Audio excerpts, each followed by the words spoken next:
Good evening, folks. Welcome back to the channel. It's good to see you. It always is. I hope we all enjoyed our day off yesterday, but business shall resume today. We've got the semi-finals over in Wimbledon. I can't wait for these. Two of the best. Shouldn't take that much of your time. Before we get started, like the video if you would. Subscribe to the channel if you're new. You can support the channel if you want. It's entirely up to you. Very well. First things first. How did we all get on? Was it Wednesday? How did we manage on Wednesday? I was very, very happy I managed to finish off that final outright. I had Sinner, Alcaraz and Djokovic all to get to the semis, and get to the semis they all did. Happy days. Happy days, folks. Let me know. Did you manage to get in? Did you win? Did you lose? Did you come close? But there's still tennis to be played. There is still all to play for today. Who's it going to be? First off, we have got Taylor Fritz and Carlos Alcaraz. Interesting. Very, very interesting to say the least. Probably two of, well, if not the two most informed players since we've headed on over to the grass. You'd have to give them that. 13-1 for Taylor Fritz and 10-0 for the Spaniard. Fantastic. Absolutely fantastic. I think I speak for the majority of us when I say I think I've been a little bit more impressed with what Taylor Fritz has been offering the past month. Can't fault it. You cannot fault it whatsoever. Head to head is 2-0 to Carlos Alcaraz. Played each other last year. Laver Cup 6-2, 7-5, and then Miami the year before that 6-4, 6-2. Routine wins, you may say. I just think Taylor Fritz is getting better. He seems to be getting better every time I see him, and I don't know whether it's just because we're on the grass or whether this is going to continue throughout the remainder of the season, but not many have come close, if any. The only player that's been anywhere near as good performance-wise, and especially on paper, is Carlos Alcaraz. No doubt about it. He hasn't lost a game since April. We said it last time, didn't we? But I'll just say it again. The last time this guy lost a match was to Holger Rune in the final over in Barcelona. And since that, he's took the title in Rome, he's took the French Open, he's took Queens. And I do think he's going to take Wimbledon. I really do. I don't know what you've got to do to get past Carlos Alcaraz. But with that being said, it tends to be the case more often than not. How many times do we find ourselves saying, I don't really feel like I've seen the best tennis from Carlos Alcaraz so far over in Wimbledon rather. But no doubt when the heat is on, especially when we get into a spot like this, he tends to up his game more often than not. I mean, drop 2 to Fanini, that was worrying, and then he played Tarvitz after that. Drop 1 to Struff, drop 1 to Rublev. Looked a lot more convincing against Cam Norrie, but you know, it is what it is. Taylor Fritz, on the other hand, started off, I'm not going to say shaky, but he most definitely was on the tougher side of the draw. Well, he most definitely got dealt a tougher draw anyway. Gio and Pecci Pericard, it took 5. Gabe Diallo took another 5. Davidovich Fokina, easier, 3-1. Thompson was essentially a walkover. And then Karen Khachanov, I was a little bit concerned. That was quite a dip in performance in that third set from Taylor Fritz. You know, dropping it 6-1. It was a bit snide to say the least, but I wouldn't read into it too much. He has just been too much. He has. No one's been able to do anything. The service games that Taylor Fritz has been serving up over in Wimbledon, not even that, just on the grass the past month, been untouchable, near flawless. So heavy, so solid. I do think he possesses more than enough to go at this current version of Alcaraz. And I'm not saying, when I say this current version of Alcaraz, I don't mean like he's playing crap or he's banged up or anything. But if Fanini's going to take 2 and Struff and Rublev are going to take 1 each, I would fancy this version of Taylor Fritz to be good for at least 1 against Alcaraz. That's just, you probably don't need me to tell you that, but it's a tricky spot, man. It's a tricky spot. That spread is 5.5. You're getting Carlos Alcaraz around 1.15. That is That's crazy. That's Wimbledon semi-finals prices. I mean, 1.15. Like I said at the start, I am kind of fully expecting the Spaniard to win this one. However he goes about it is entirely up to him, obviously. But Taylor Fritz as a 4-1 dog, it feels weird saying it, but I don't feel like I agree with that. I feel like that's just a little bit, just a tiny bit disrespectful towards the game of Taylor Fritz, especially over in Wimbledon. If we're talking statistics on the past week, Taylor Fritz has outperformed Carlos Alcaraz in every single category, pretty much. He's only faced at 18 break points. Carlos Alcaraz has faced about fucking 40 odd, something like that. So 46. I did have it up before, it's gone now. You can go and check for yourself, but people have managed to get at the Spaniard a lot more than what they've managed to do against Taylor Fritz so far this week. If he comes out and he serves the way he's done all week, you would have to imagine there's enough 3 points in that, maybe even a set, maybe even two. I don't know, we could be in for a long one, we could be in for a short one, but either way,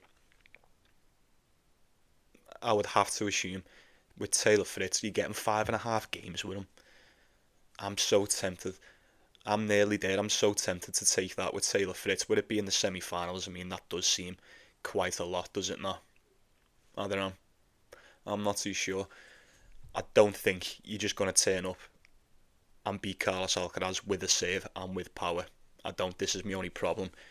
You'll have to serve perfect. The baseline game will have to be perfect. Pretty much you'll have to put in a perfect game to take out Alcaraz today. And I just think that's just a little bit too much of an ask for pretty much everyone on this tour. There's no shame in admitting it. You know, Carlos Alcaraz has got a lot more. He's got a lot more. If he can stifle the serve, he's got a hell of a lot more in the bag. He has all the shots. He has all the shots. He's fucking one of the best in the world, isn't he? And he seems miles above the rest. I'm expecting him to get it done. I would lean towards a little over. Maybe hope Taylor Fritz can keep her close. Maybe look at the plus the 5.5. But would you be shocked if Alcaraz comes out here and ups the level once more? Now he's in the semis and he covers that against Taylor Fritz. Probably not, right? So I don't know. I'm in a good spot after cashing those two outrights anyway to probably just sit and enjoy these. I may not force anything. Taylor Fritz on the points. Look towards an over if you have to take it, but you don't. So let me know what you're going for. Let me know what you fancy anyway, and then we shall wrap this shit up short and sweet. We don't need to drag these ones out, do we? Jannik Sinner and Djokovic. Which one are you looking forward to the most? I don't really know. I think both of them are extremely exciting, but I think this one, as a spectacle, I mean, as a game of tennis, I think this one may deliver a little bit more than the one that we've just discussed. Who's it going to be? Who is it going to be? Djokovic, semi-finals, happy days, knew it'd happen. Hoped it'd happen, kind of knew it would. Very grateful that it did. These have seen each other quite a lot over the past couple of years. The head-to-head is 6-4 to Jannik Sinner. This used to be 4-1 to Djokovic, by the way.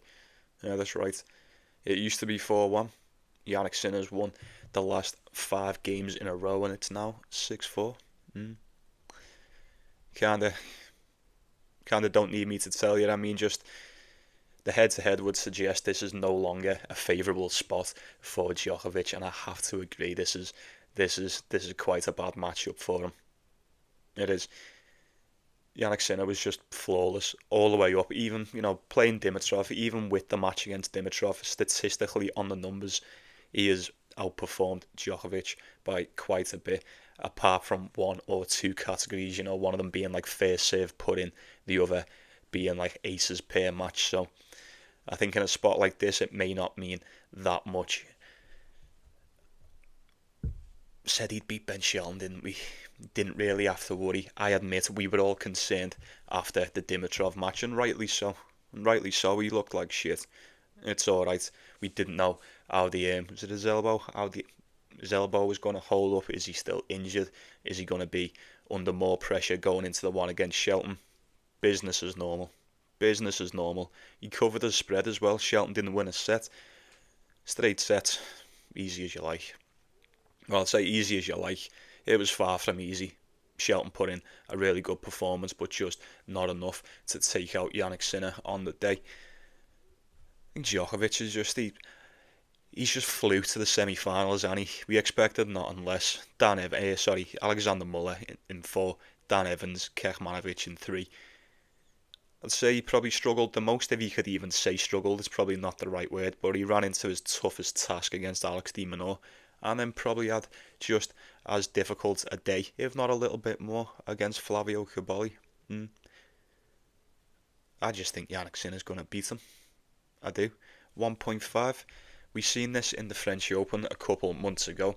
Jannik Sinner beat him in straight sets, 6-4, 7-5, and then a tiebreak. That was in the semi-finals too. And then, do you remember they played each other in the Australian Open at the start of last season? And Jannik Sinner just fucking bullied him, 6-1, 6-2. Djokovic took a tiebreak, and then he finished him with the fatality, 6-3. Oh, look, will this be his 8th title? Will this be the 8th one Djokovic wins, providing he wins it? But look, if anyone's going to do it at this point in the career, it's going to be Djokovic, in it. Let's face it. I think it's okay to dream.